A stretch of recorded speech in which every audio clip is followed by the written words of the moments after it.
Muy buenos días a Hola, buen todos. día. En esta oportunidad voy a coordinar las exposiciones de esta mañana.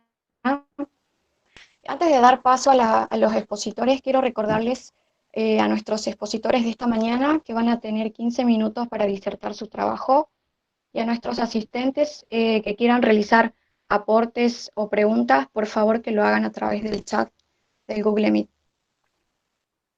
Bueno, a continuación voy a presentar a nuestro primer expositor, que es el doctor Daniel Ontiveros, de la carrera de Antropología de la Universidad Nacional de Salta, y en esta oportunidad su trabajo se titula El impacto de las reformas toledanas en las relaciones de género en el reino Amara Lupaca a finales del siglo XVI.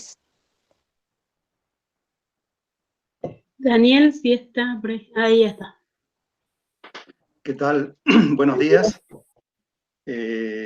Bueno, un abrazo a Cecilia, que la veo ahí, a Cecilia Mercado, y también, bueno, un abrazo al doctor Luis Glave, que en estos tiempos de pandemia lo estoy siguiendo por todas las conferencias que aparecen en América, así es que, bueno, no es la única, y con mucho placer, por supuesto, ¿no? En este caso, me toca presentar la ponencia, que como muy bien se ha leído, se denomina El impacto de las reformas toledanas en las relaciones de género en el reino Aymara Lupaca a finales del siglo XVI.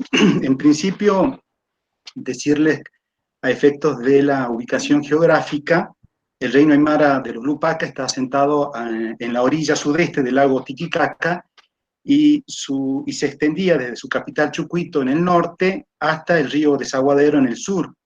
Limitaba en el norte con el reino Coya y en el sur con el reino también Aymara de los Pacajes, con quienes compartía una misma organización social, económica, política y tradición cultural, producto de la llamada decadencia del imperio de Tiwanaku a finales del siglo o hacia el siglo XII, ¿no? En este caso. Además, Chucuito, o además de Chucuito, este reino Aymara poseía otras 6 ciudades cabeceras, Acora, Juli, Pomata, Cepita y Yunguyu. En este caso, si uno trae a la memoria las lecturas de John Murray cuando habla sobre el tema del control de los pisos verticales, por ejemplo, tenemos como antecedente que los Lupacas tuvieron el control de parte de los recursos naturales de los valles hacia lo que es el Pacífico, como así también en áreas vinculadas con el tema de la selva, en este caso, claro, con el propósito de lograr el ideal de la autosuficiencia. Pasando revista del aspecto historiográfico, digamos, se quiere, me parece pertinente hacer una breve revisión sobre, o una especie de estado de la cuestión, digamos, sobre el tema, ¿no? En las últimas décadas, o en todo caso, desde la década del 60 o 70 del siglo pasado, algunas investigaciones comenzaron a incorporar como sujeto de estudio a los indígenas, entre paréntesis varones, en un intento de escribir la historia de la visión de los vencidos, ¿no? Bastel, Steven Ster, por ejemplo. Si bien esto suponía un tratamiento diferente de las fuentes no oficiales o la lectura de las oficiales, las investigaciones no lograron establecer el estatus de sujeto histórico a las mujeres indígenas, quienes, como lo veremos más adelante, también fueron partícipes del proceso histórico andino, ¿no? Con ello se hacía evidente que aun cuando los indígenas habían comenzado a ocupar un lugar en las explicaciones de los procesos históricos, sus compañeras habían quedado desprovistas de un rostro que les diera el estatus de sujeto histórico. Y el hecho de que las indígenas hayan quedado desprovistas de un rostro tiene su explicación principalmente en el carácter androcéntrico de las fuentes coloniales, ¿no? Que uno las puede caracterizar por ser fragmentarias, puesto que las mujeres no aparecen con la frecuencia que aparecen sus compañeros o directamente no son mencionadas. Sin embargo, paralelo a los progresos que ha significado la incorporación de los indígenas varones en las explicaciones históricas dadas del marco de lo que es la nueva historia social, han surgido numerosas investigaciones que han comenzado a considerar a las mujeres.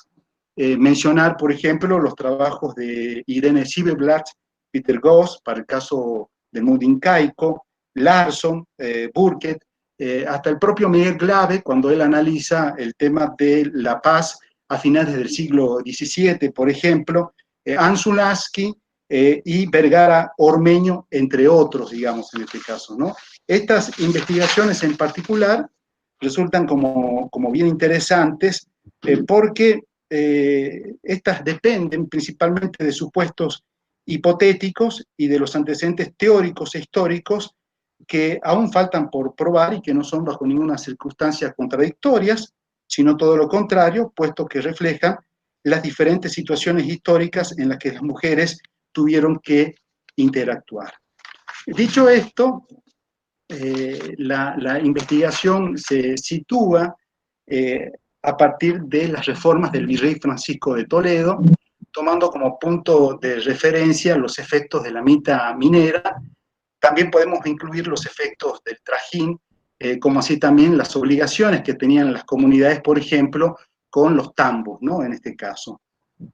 Entre los años 1565 y 1570, el virreinato del Perú atravesaba por una difícil situación económica debido a la crisis de la minería potosina, ¿no? Como ya sabemos, asociada a esta situación, no son menores los indicios de crisis que podemos encontrar en términos sociales y políticos, pensando particularmente, por ejemplo, en el movimiento milenarista Taquioncoy, en el Estado neoinca de Vilcabamba, o en estas disputas por el poder concentradas en manos de los encomenderos, ¿no? Estas disputas que se generan a partir de las famosas leyes nuevas, a partir de 1542, y esta especie de refeudalización y esta posición política de parte de la corona de tratar de terminar con una institución como el tema de la encomienda.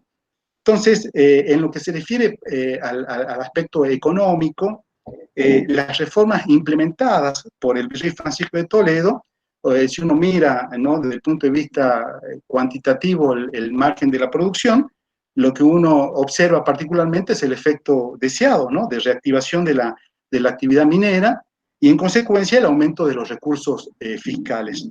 Para recordar así rápidamente, para alcanzar dicho objetivo de reactivación, Toledo realiza una serie de medidas, por ejemplo, la reducción de la población indígena en los denominados pueblos de indios, la reorganización de la mano de obra, por ejemplo, a través del Instituto de la Mita. Recuérdese, la Mita tiene antecedentes incaicos y que aparece en el periodo de transición manejado por los encomenderos. La introducción de una nueva técnica de refinamiento, la amalgama de mercurio, el cambio de la naturaleza del tributo, en este caso en especie al pago en moneda, y la transformación de las estructuras tradicionales de liderazgo indígena puestas al servicio del Estado colonial. Esto simplemente como para recordar. Con la aplicación de las medidas antes señaladas, si bien se logra propiciar un incremento de la producción minera, también produce una serie de efectos negativos en las lógicas de reproducción de las comunidades, en este caso indígenas, que las obligaron a recrear diversas estrategias, tanto colectivas como individuales, ¿no? Es así que con la organización de la mita minera, también obviamente podemos hablar del trajín, en este caso, nuestra mirada se debe centrar en el aspecto doblemente explotador de esta, debido a que la explotación no solo recayó entre los indígenas varones, que debían cumplir, ¿no?, diferentes tipos de acciones frente a la presión fiscal, sino también en sus compañeras, ¿no?, quienes la sintieron con igual intensidad que sus compañeros. Debido a esta situación, las mujeres fueron obligadas a recrear sus propias estrategias de acción frente a un sistema de explotación de carácter androcéntrico, complementándose con aquellas diseñadas por sus compañeros indígenas, las cuales eran destinadas a la obtención de medios de vida requeridos para la reproducción social, ya sea en las comunidades de origen o en la villa minera. No tengo claro el tiempo que tengo de exposición. ¿Cuánto es? 15 minutos. Te quedan 5 minutos para concluir. Bueno, buenísimo. Para pasar, digamos, al tema específico, Sí, para analizar el tema específico, digamos, en principio, lo que hice fue analizar los cambios y las transformaciones que se fueron manifestando, en principio, en lo que es el contexto de las comunidades en sí, comunidades aymaras, como así también los cambios que se manifestaron en el ámbito urbano, como es la ciudad de Potosí, en aquel momento, a finales del siglo XVI. En lo que se refiere al tema de las comunidades en sí, lo que analicé particularmente se refiere a los efectos erosionadores de la mita y el trajín, en este caso. Lo que interesa particularmente es que la sistemática sustracción de la mano de obra producida por la mita en comunidades aymaras como las lupacas, produjeron dos efectos sobre la comunidad. Por un lado, se le restaba, Daniel, ¿sí? Daniel, disculpa, te quedan 5 minutos para cerrar la exposición, por favor. Sí, estoy midiendo eso, no te Gracias. preocupes. Por un lado, se le restaba riqueza, pues la mano de obra se derivaba hacia la esfera de la producción minera. Y por otro, se alteraba la composición de la población activa, obligando a la población no activa, entre comillas, a insertarse en el sistema productivo para lograr la reproducción social. Ello impulsó a una participación creciente de las mujeres, en quienes recayó la responsabilidad de la obtención de medios de subsistencia para los miembros de las unidades domésticas a las que pertenecían, y la asunción de responsabilidades de la unidad doméstica frente a la comunidad, lo que conllevaría, entre otros factores, a su explotación y a la reducción de su fecundidad. Ya en el ámbito de Potosí en particular, es bien interesante porque uno puede observar a las mujeres indígenas participando de diferentes tipos de actividades, ¿no?, económicas. Yo tengo un listado acá para cerrar esta parte. Aparecen como chicheras, aparecen realizando actividades vinculadas en la panadería. Por ejemplo, hasta las mujeres participan en actividades relacionadas con la minería.